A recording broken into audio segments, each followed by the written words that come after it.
Nama Bapa dan Putra dan Roh Kudus, amin. Shalom Aleichem, bersama Mesiah. Selamat sore saudara sekalian, dan selamat bertemu kembali dengan saya, Archimandrit Romo Daniel Biantoro, Ketua Umum dan Pendiri dari Gereja Ortodoks Indonesia.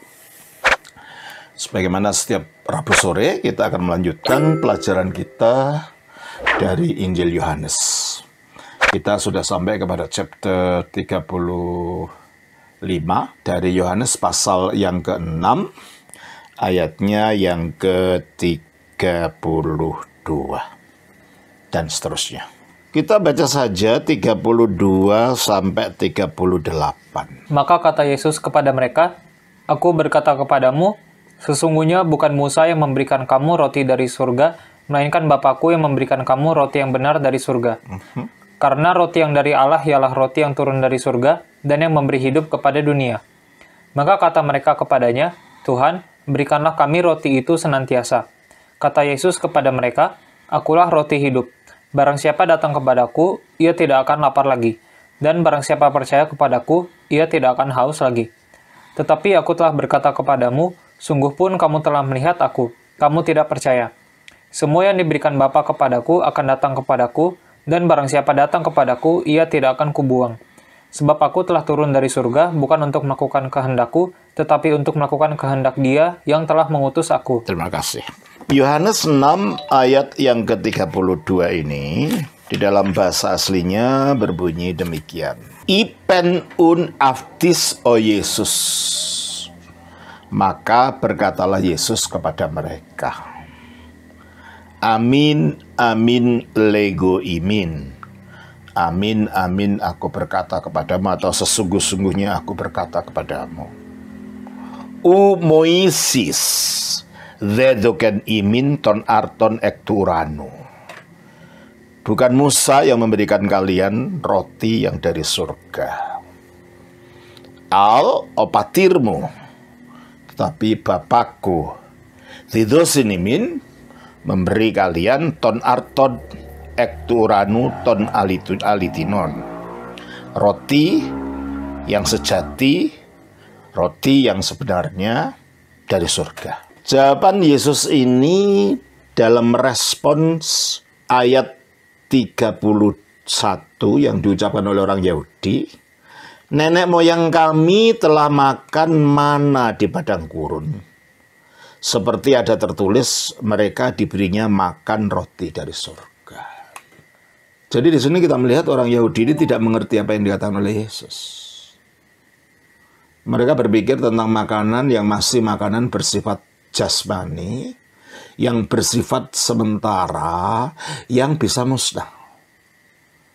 Begitu kan mana itu yang diberikan kepada orang-orang Israel. Jadi mereka tidak menemukan makna roti yang sejati yang Yesus sedang beritahukan. Dan manusia memang begitu. Kalau berbicara mengenai makanan rohani, mereka sulit untuk mengerti. Dan kebanyakan manusia fokusnya adalah pada yang duniawi. Oleh karena itu lalu Yesus mengatakan, maka kata Yesus kepada mereka, "Aku berkata kepadamu." Oke, kalau kamu mengatakan begitu tentang nenek moyangmu yang menerima roti secara jasmani itu, aku berkata kepadamu. Kontras. Apa yang aku mau beritahukan kepada kamu ini kontras dengan apa yang kamu katakan. Apa katanya? Sesungguhnya bukan Musa yang memberikan kamu roti dari surga. Jadi Musa tidak memberikan roti dari surga, roti yang hakiki tadi. Roti yang sejati tadi. Roti yang dapat memberikan hidup yang kekal itu bukan. Yang memberikan roti itu adalah dikatakan, melainkan Bapakku yang memberikan kamu roti yang benar dari surga. Roti yang benar ini, kalau roti itu memberikan kehidupan, kalau roti biasa itu memberikan kehidupan, menopang kehidupan fisik, dan akhirnya orang itu mati kan kalau udah umur tua. Tapi roti yang akan diberikan oleh Allah, yang berasal dari surga.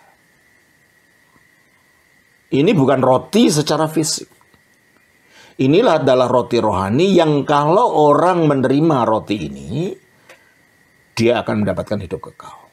Dan tentulah ia berbicara roti rohani. Ayat 33. Karena, mengapa itu memberikan hidup kekal? Bapa yang benar dari surga, roti yang benar dari surga. Yesus menyebut dirinya roti yang benar dari surga. Itulah sebabnya, kelahirannya di kota Bethlehem. Bethlehem itu dari kata Bet, itu rumah, Lehem itu roti, rumah roti. Dia lahir dari Bethlehem, dari rumah roti ini karena dia akan menjadi roti yang akan memberikan kehidupan kepada seluruh manusia.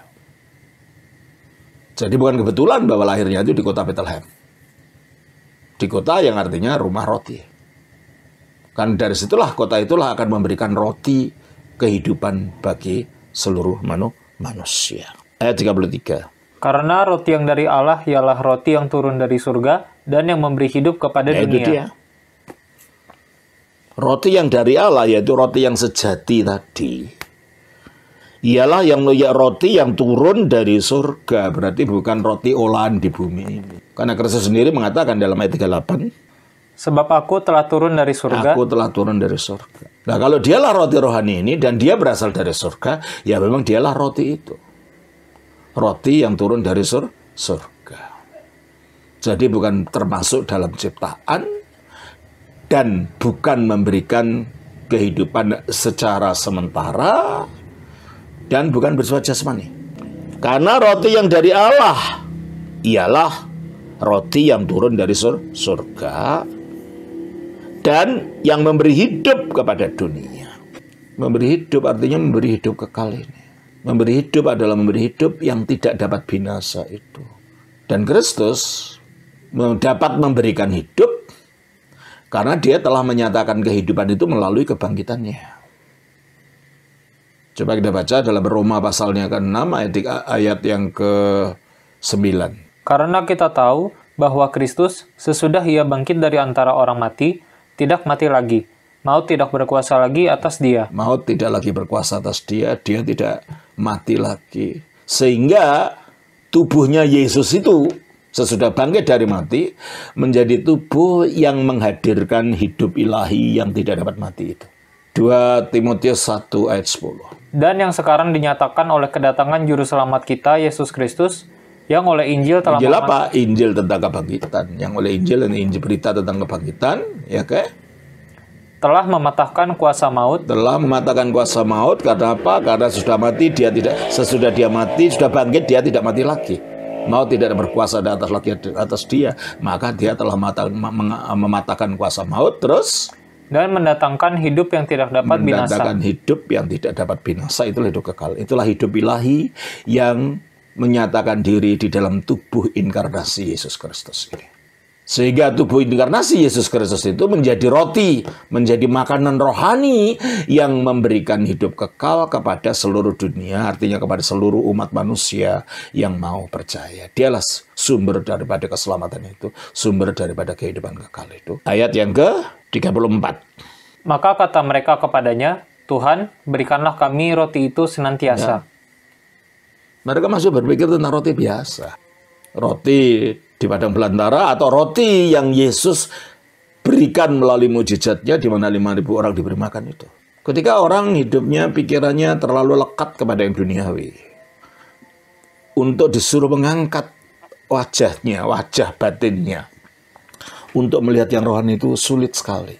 Karena memang tidak mudah ya. Tidak mudah orang untuk melepaskan diri dari keterikatannya kepada yang duniawi, kepada yang bendawi. Sehingga yang menjadi cita-cita batinnya, menjadi keinginan batinnya ya yang jasmani. Ketika diberitahu tentang roti, pikirnya roti yang jasmani supaya dia tidak lapar. Tapi apa kata Yesus? Ayat 35. Kata Yesus kepada mereka, akulah roti hidup. Nah, akulah roti hidup. Nah, kalau roti biasa itu kan roti mati. Udah diletakkan, udah mati. Dia roti, dia bisa menjadi makanan bagi roh manusia. Dan dia wujudnya adalah sosok yang hidup. Makanya dia roti yang hidup, dia sosok yang hidup. Dan jikalau orang menyatu dengan kehidupan Kristus ini, dia ikut hidup, maka dia memberikan hidup. Coba kita baca dalam 1 Korintus pasal yang ke-15 ayat yang ke-22. Karena sama seperti semua orang mati dalam persekutuan dengan Adam, demikian pula semua orang akan dihidupkan kembali dalam persekutuan dengan Kristus. Kita menyatu dengan Kristus, kita beriman kepada Kristus, kita bersekutu dengan Kristus. Disitulah kita ikut ambil bagian di dalam kemenangan Kristus atas kematian, di dalam hidup yang tidak dapat binasa yang telah dinyatakan Kristus melalui tubuhnya yang telah bangkit itu, sehingga kita betul-betul di dalam Kristus kita memiliki roti yang hidup itu dan yang memberi hidup. Itulah hidup kekal. Akulah roti hidup. Barang siapa datang kepadaku, ia tidak akan lapar lagi. Sekali lagi, laparnya ini bukan lapar jasmani, tapi lapar batin. Dia menemukan kepuasan dalam kehidupan ini, sukacita dalam kehidupan ini, kepenuhan dalam kehidupan ini, sehingga dia tidak meraba ke sana kemari mencari makna hidup. Karena dalam Kristus kita menemukan makna hidup itu. Kita menemukan damai sejahtera seperti yang dijanjikan oleh Dia. Coba kita baca di dalam Matius 11 ayat 28. Marilah kepadaku semua yang letih lesu dan berbeban berat. Aku akan memberi kelegaan kepadamu. Aku akan memberi kelegaan kepadamu. Terus? Pikulah kuk yang kupasang dan belajarlah padaku. Karena aku lemah lembut dan rendah hati, dan jiwamu akan mendapat ketenangan. Nah, jiwamu akan mendapat ketenangan. Inilah artinya tidak lapar lagi. Manusia yang lapar kelihatannya apa? Wah, dia bingung cari sana, saya mabuk, main perempuan, kalau perempuan main laki-laki, ganti-ganti. Selalu mencari yang jasmani untuk memuaskan ini, untuk memuaskan kedahagaan batin. Karena dia belum menemukan makna yang sesungguhnya dari kehidupan ini. Dia meraba-raba ke sana kemari, mencari makna kehidupan ini. Nah, Yesus menjanjikan di dalam ayat ini, barang siapa datang kepadaku, ia tidak akan lapar lagi. Dia menemukan ketenangan hidup, kedamaian hidup, kepuasan di dalam kehidupan. Bukan puas secara jasmani, enggak. Orangnya boleh miskin, tapi hatinya puas. Karena banyak orang kaya enggak puas, buktinya sajalah. Kasus banyaknya bunuh diri di mana? Di negara-negara kaya, Jepang, Amerika. Dan yang bunuh diri bukan orang-orang miskin, dia bintang film, apa ya, orang-orang terkenal. Kenapa? Hatinya kosong, hatinya lapar, hatinya tidak menemukan makna yang sesungguhnya dari kehidupan ini. Makanya Kristus mengatakan dalam ayat ini, akulah roti yang hidup, barang siapa datang kepadaku ia tidak akan lapar lagi, dan barang siapa percaya kepadaku ia tidak akan haus lagi. Inilah yang dijanjikan Kristus bagi orang yang mau percaya kepadanya. Ini bukan hanya untuk orang Kristen, tapi untuk semua orang, termasuk saudara yang mendengarkan sekarang ini. Kalau saudara tidak tahu apa yang harus dicari dalam kehidupan, datanglah kepada Yesus. Dia mengundang kita semua untuk marilah kepadaku, gitu kan? Kita baca lagi itu ayat di dalam Matius 11 ayat 28 tadi. Marilah kepadaku semua yang letih lesu dan berbeban berat. Nah, kalau kita mempunyai letih lesu dalam batin kita, entah letih lesu masalah apa, hidup ini kan banyak masalah. Itulah letih lesu dalam kehidupan. Maka yang letih lesu dan berbeban berat, aku akan memberi kelegaan kepadamu. Aku akan memberi kelegaan kepadamu. Di sinilah akhirnya kita menemukan kepuasan batin, ketenangan jiwa. Kita tidak lagi lapar, kita tidak lagi haus, karena hidup kita diisi oleh Kristus dengan hadiratnya melalui Roh-Nya yang kudus. Ayat 36. Tetapi aku telah berkata kepadamu, sesungguhnya kamu telah melihat aku, kamu tidak percaya. Nah, ini masalahnya. Kristus sudah ada di hadapan mata mereka, para pemimpin agama Yahudi ini. Mereka sedang mencari-cari, orang-orang ini mencari-cari makna kehidupan. Tapi kita disodorkan, mereka tidak terima, nggak mau terima. Padahal tinggal percaya, tinggal membuka hati untuk percaya, itu pun tidak mau. Ya, memang tidak mudah kok percaya itu. Oleh karena sekarang juga Injil diberitakan kemana-mana. bukannya diterima, malah ditolak. Orang yang memberitakan berita itu bisa dibunuh, bisa dianiaya, dimasukkan penjara. Karena manusia hatinya buta. Tidak mengerti bahwa sumber makna kehidupan yang sesungguhnya itu hanya di dalam firman Allah yang telah menjadi manusia ini. Ayat 37. Semua yang diberikan Bapa kepadaku akan datang kepadaku. Dan barang siapa datang kepadaku, ia tidak akan kubuang. Siapa yang diberikan Bapa kepada Yesus? Ayat yang ke-44. Tidak ada seorang pun yang dapat datang kepadaku, jikalau ia tidak ditarik oleh Bapa yang mengutus aku. Dan ia akan kubangkitkan pada akhir zaman. Ada tertulis dalam kitab nabi-nabi, dan mereka semua akan diajar oleh Allah. Dan setiap orang yang telah mendengar dan menerima pengajaran dari Bapa datang kepadaku. Yang diberikan kepada Bapa adalah orang yang ditarik oleh Bapa kepada Kristus, dan orang yang ditarik ini orang yang telah diajar oleh Allah dan mau mendengar dan menerima pengajaran dari Allah itu. Jadi bukan orang nanto, tidak ada bagian yang harus dilakukan dari orang-orang yang dipanggil ini. Orang ini harus mau rela membuka hatinya. Melalui apa? Melalui ajaran Bapa, melalui firman. Nah, firman itu datangnya dalam hati orang macam-macam. Melalui membaca, melalui mendengar orang berkhotbah, melalui radio, melalui apa, melalui permasalahan kehidupan. Kita baca di dalam Roma 10 ayat 17. Jadi, iman timbul dari pendengaran, dan pendengaran oleh firman Kristus. Iman itu, percaya itu timbulnya dari pendengaran. Nah, mendengarnya macam-macam tadi. Mungkin suatu hari jalan di jalan menemukan sobekan dari kitab suci, dibaca, akhirnya hatinya tertarik. Mendengar seorang pemberita Injil memberitakan di TV atau di YouTube atau di radio atau apa, akhirnya hatinya terbuka. Atau mendapatkan permasalahan kehidupan, akhirnya mendapat pertolongan dari Yesus, akhirnya terbuka. Inilah cara dia mendengarkan firman dan akhirnya terbuka untuk percaya, dan yang terbuka ini lalu datang kepada Yesus. Itulah artinya dituntun oleh Bapa itu. Itulah artinya setelah orang itu datang pada Yesus, karena namanya artinya orang itu diberikan kepada Yesus oleh Bapa. Nah, kita yang percaya, kita tidak bisa percaya kalau Bapa tidak menuntut kita ke situ. Jadi iman Kristen itu bukan yang sekedar intelektual, itu harus ada intervensi Allah. Ya, kalau menggunakan bahasanya saudara-saudara Muslim, harus mendapat hidayah. Mendapat pencerahan, mendapat penerangan untuk hatinya terbuka untuk percaya. Tidak bisa hanya dengan kemampuan intelektual manusia saja, tidak.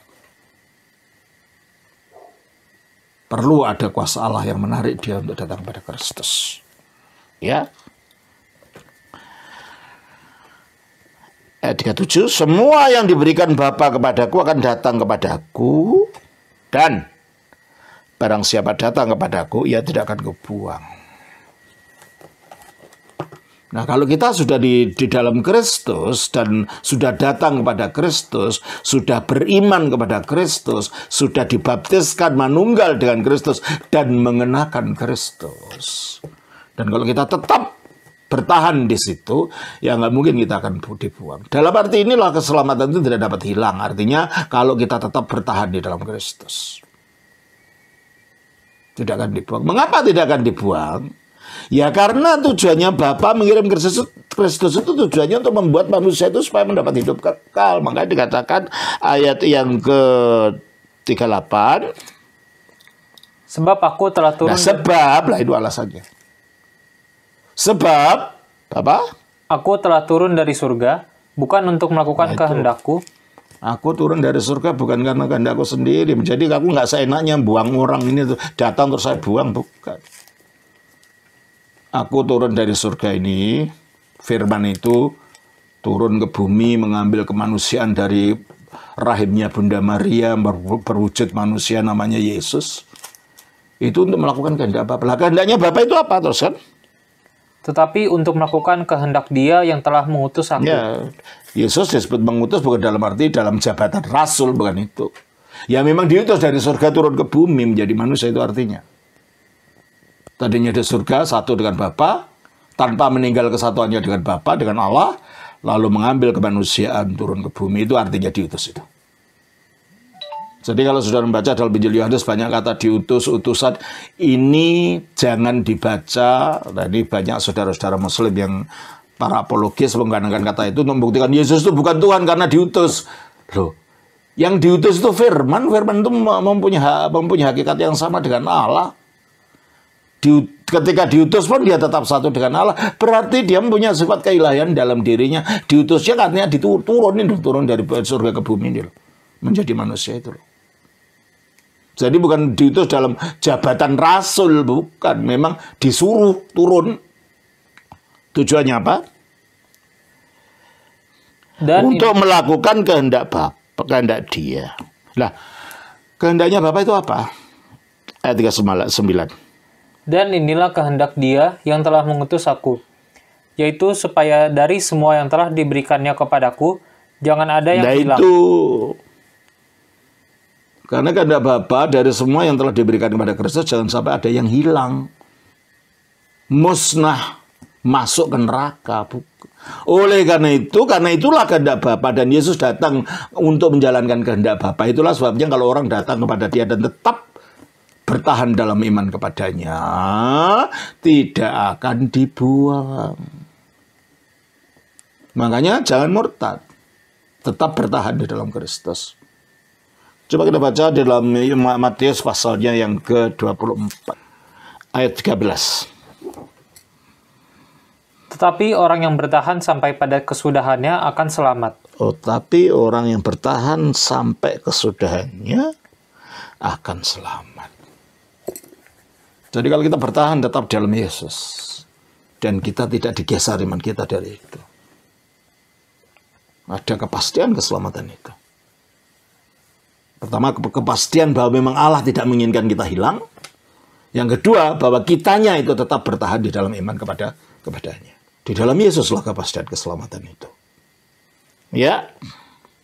Jadi ayat 39, dan inilah kehendak Dia yang telah mengutus aku, yaitu supaya dari semua yang telah diberikannya kepadaku, jangan ada yang hilang. Itu kehendaknya Bapa. Karena memang Allah mengutus anaknya itu, firman-Nya jadi manusia itu, karena demikian besar kasih Allah akan dunia ini, sehingga dikaruniakannya anaknya yang tunggal, supaya barang siapa yang percaya pada Dia, jangan ia binasa. Itu kehendaknya Allah. Dia tidak menginginkan kita binasa, maka dikirimkanlah Kristus ke dunia, firman-Nya ke dunia. Dia tidak ingin kita terhilang. Tetapi supaya kubangkitkan pada akhir zaman. Mengapa Kristus bisa membangkitkan? Ya, Dia firman-Nya Allah yang punya hakikat dan kuasa yang sama dengan Allah. Jadi kebangkitan itu terjadi hanya dalam Yesus, sebagaimana dikatakan tadi. Coba kita baca lagi dalam 1 Korintus itu 15 ayat yang ke-21, 22. Karena sama seperti semua orang mati dalam persekutuan dengan Adam, demikian pula semua orang akan dihidupkan kembali dalam persekutuan dengan Kristus. Terus? Tetapi tiap-tiap orang menurut urutannya, Kristus sebagai buah sulung, sesudah itu mereka yang menjadi miliknya pada waktu kedatangannya. Ya, pada waktu kedatangannya. Yang menjadi miliknya akan ikut ambil bagian dalam kebangkitan Kristus, sehingga Kristus dikatakan yang membangkitkan kita itu. Nah, tidak ada nabi yang dapat membangkitkan orang mati, itu tidak ada. Nabinya sendiri mati, dibangkitkan oleh Allah. Ini Yesus mengatakan bahwa Dia akan membangkitkan orang yang percaya kepadanya. Ayat 40. Sebab inilah kehendak Bapakku. Ya, inilah kehendaknya Bapa. Apa itu?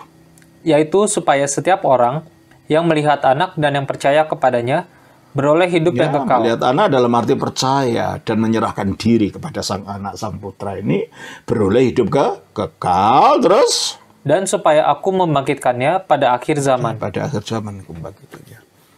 Nah, kalau kita percaya pada yang lain, siapa yang menjanjikan aku akan membangkitkan kamu? Nabi siapa saja nggak akan mengatakan aku membangkitkan kamu. kamu akan mendapat hidup. Nggak ada.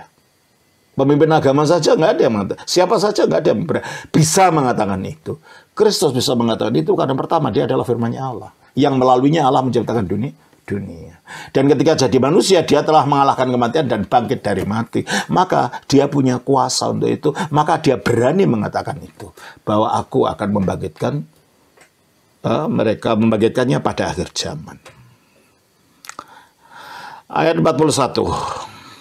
Maka bersungut-sungutlah orang Yahudi tentang dia, karena ia telah mengatakan, akulah roti yang telah turun dari surga. Ya tentulah. Ini orang gila kali ya. Kok dia roti, orang dia itu manusia kok. Bagaimana dia turun dari surga? Dia kan hanya Yusuf. Pikiran mereka kan gitu. Kan kami tahu dia dari mana dia berasal. Ya tentunya dia dipikir orang pembohong atau kalau tidak orang gila. Nah, mereka tidak mau terima ini. Nah, sekarang juga gitu, kebanyakan terutama kita di Indonesia ini, kita diberitahu siapa Yesus, mereka udah punya pemahaman tentang Yesus. Dia manusia biasa, dia rasul ini dan itu. Tapi kita lebih percaya orangnya sendiri, bagaimana dia mengaku tentang dirinya, dan dibuktikan oleh kebangkitannya, daripada orang lain mengatakan tentang dia. Kalau ada orang berbicara tentang siapa Romo Daniel, oh dia itu kan ini, belum tentu tepat, karena ada di Wikipedia itu yang mengatakan tentang ibu saya, ngawur sekali, katanya ibu saya dari Nias, ini dan itu. Saya tidak ada kaitan dengan Nias. Ibu saya itu nama Chinese, dari Nias. Orang ini tidak tahu dari mana, tanpa tanya saya membuat cerita tentang saya.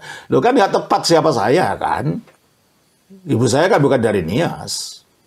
Dia bahkan orang itu yang nulis itu tahu nama kakek saya, katanya dari daerah ini, dari ini. Nah, kalau saya yang cerita ya saya tahu siapa saya. Demikian kalau orang lain mengatakan Yesus bukan Tuhan, Yesus ini, nah itu yang ngomong kamu. Orangnya dulu ngomong sendiri bahwa dia turun dari surga, bahwa dia akan bagian dari orang mati, membangkitkan orang yang sudah mati, membangkitkan pada akhir zaman orang-orang yang mati. Kalau kita sudah, pikiran kita sudah didoktrin dengan suatu ajaran tentang Yesus yang tidak cocok dengan ini, diberitahu malah mengatakan kitab sucimu yang palsu, katanya gitu. Tapi kalau disuruh buktikan palsunya, siapa yang memalsukan, kapan, di mana, dan bagian yang mana dipalsukan, ya mereka tidak bisa jawab. Sama dengan orang Yahudi ini. Maka bersungut-sungutlah orang Yahudi tentang dia, karena ia telah mengatakan akulah roti yang telah turun dari surga. Kata mereka, bukankah ini Yesus anak Yusuf? Ya. Taunya mereka ini anak Yusuf ya. Yang ibu bapaknya kita kenal. Ya. Bagaimana ia dapat berkata aku telah turun dari surga? Ya mereka taunya secara jasmani, mereka tidak tahu yang sebenar-benarnya. Sama seperti orang yang menulis di Wikipedia tentang saya yang ngawur saja itu, tanpa tanya kepada saya siapa. Ya ini. Ya kalau saya lebih percaya pada orangnya sendiri yang mengaku dirinya siapa daripada orang lain atau agama lain yang datang 600 tahun kemudian mengatakan Yesus begini, Yesus begitu. Bagaimana mereka tahu bahwa itu benar? Kalau orangnya sendiri dan kata-katanya ditulis oleh para muridnya sendiri, ya tentu jauh lebih benar daripada apa yang dikatakan oleh orang-orang. Dan dia mengatakan bahwa dia datang untuk membangkitkan orang pada akhir zaman. Jawab Yesus, ayat 43. Jawab Yesus pada mereka, jangan kamu bersungut-sungut. Tidak ada seorang pun datang kepada aku, jikalau ia tidak ditarik oleh Bapa yang mengutus aku. Ya, kamu bersungut-sungut, ya memang kamu tidak belajar dari Bapa, seperti yang dikatakan dalam ayat 45 itu. Kamu tidak mau mendengarkan Bapa, kamu tidak membuka hatimu untuk percaya, kamu tidak mendengarkan firman-Nya, ya kamu tidak datang bisa datang kepada, kenapa harus kamu bersungut-sungut? Salahnya bukan pada aku, salahnya pada kamu. Sehingga kamu tidak bisa percaya. Tidak ada seorang pun datang kepadaku jikalau ia tidak ditarik oleh Bapa yang mengutus aku. Dan ia akan kubangkitkan pada akhir zaman. Jadi sumber kebangkitan itu Yesus. Yang menjamin adanya bahwa kita akan dibangkitkan itu adalah Yesus Kristus. Kalau kita menyatu dengan dia, Yesus. Ada tertulis dalam kitab nabi-nabi, dan mereka semua akan diajar oleh Bapa, dan setiap orang yang telah mendengar dan menerima pengajaran dari Bapa datang kepadaku. Jadi yang ditarik itu adalah orang yang mendengar dari Bapa, yang diajar oleh Bapa, sebagaimana yang telah saya terangkan tadi. Ayat 46. Hal ini tidak berarti bahwa ada orang yang telah melihat Bapa, yang tidak ada. Hanya Dia yang datang dari Allah. Dialah yang telah melihat Bapa. Jadi tidak ada manusia yang melihat Allah, itu tidak ada. Yang dapat melihat Allah adalah Kristus, karena Dia sejak kekal berada di hadirat Bapa sebelum dunia diciptakan. Coba kita baca Yohanes 17 ayat 5. Oleh sebab itu, ya Bapa, permuliakanlah aku padamu sendiri dengan kemuliaan yang kumiliki di hadirat-Mu sebelum dunia ada. Jadi sebelum dunia ada, Dia sudah ada di hadirat Bapa. Wujudnya apa? Kemuliaan, bukan wujud tubuh. Wujud tubuhnya, wujud manusia itu hanya setelah Dia turun ke bumi, mengambil kemanusiaan dari Maria, lahir sebagai bayi, sebagai manusia. Sebelumnya enggak. Jadi dikatakan ayat 46 ini, hal itu tidak berarti bahwa ada orang yang telah melihat Bapa. Ya memang Bapa tidak bisa dilihat kok. Bapa itu gaib. Makanya Dia hanya menyatakan diri melalui sabdanya, firman-Nya, yang jadi manusia itu Yesus Kristus. Makanya kita mengenal Bapa, mengenal Allah, itu hanya melalui Kristus. Lain tidak. Kita baca dalam Yohanes 1 ayat 18. Tidak seorang pun yang pernah melihat Allah. Tidak seorang pun yang pernah melihat Allah. Maka dikatakan di sini juga, hal itu tidak berarti bahwa ada orang telah melihat Allah. Bapa tidak. 1 Yohanes 4 ayat 12. Tidak ada seorang pun yang pernah melihat Allah. Tidak ada seorang pun yang pernah melihat Allah. 1 Timotius 6 ayat 16. Dan ya ayat 16. Dialah satu-satunya yang tidak takluk kepada maut, bersemayam dalam terang dan yang tak terhampiri. Jadi persemayamannya Allah itu tidak dihampiri, apalagi Allah itu, saudara. Allah yang di dalam persemayamannya, dalam terangnya itu. Bagaimana bisa dihampiri kalau persemayamannya saja tidak bisa dihampiri. Terus? Seorang pun tak pernah melihat Dia. Seorang pun tak pernah melihat Dia. Dan memang manusia tidak dapat melihat Dia. Dalam keadaannya, hakikat keilahiannya yang sesungguhnya, Allah itu gaib, tak pernah bisa dilihat. Maka Dia menyatakan dirinya melalui firman-Nya. Nah, supaya jelas lagi, firman-Nya disuruh turun jadi manusia, namanya Yesus. Coba kita baca di dalam 1 Yohanes 1 ayat 18 tadi. 1 Yohanes 1 ayat 18. Yohanes 1 ayat 18. Tidak seorang pun yang pernah melihat Allah. Tetapi anak tunggal Allah yang ada di pangkuan Bapa. Artinya firman Allah yang ada di dalam dirinya Bapa. Dialah yang menyatakannya. Jadi kalau kita ingin mengenal Allah, ingin mengetahui Allah, kita mengetahuinya hanya melalui firman-Nya yang telah menjadi manusia, yaitu Yesus Kristus. Di luar itu tidak, kita tidak akan mengenal Allah. Makanya dikatakan, ayat 46 ini, hal itu tidak berarti bahwa ada orang yang telah melihat Bapa. Hanya Dia yang datang dari Allah. Siapa itu ya? Kristus. Datang dalam arti Dia turun dari Allah, dari surga tadi. Dialah yang telah melihat Bapa. Ya, karena Dia satu dengan Bapa, sebagai firman-Nya Bapa. Oleh karena itu, Dia dapat menerangkan, mewahyukan Bapa sejelas-jelasnya kepada kita, dan dapat memberikan kehidupan ilahi yang dari Bapa melalui Dia. Saudara, inilah yang dapat saya sampaikan untuk sore ini. Kita sudah selesai sampai ayat yang ke-46 dari Yohanes pasal 6. Dan ini adalah chapter yang ke-35. Terima kasih. Tuhan berkati. Shalom. Nama Bapa, Putra, Roh Kudus. Amin.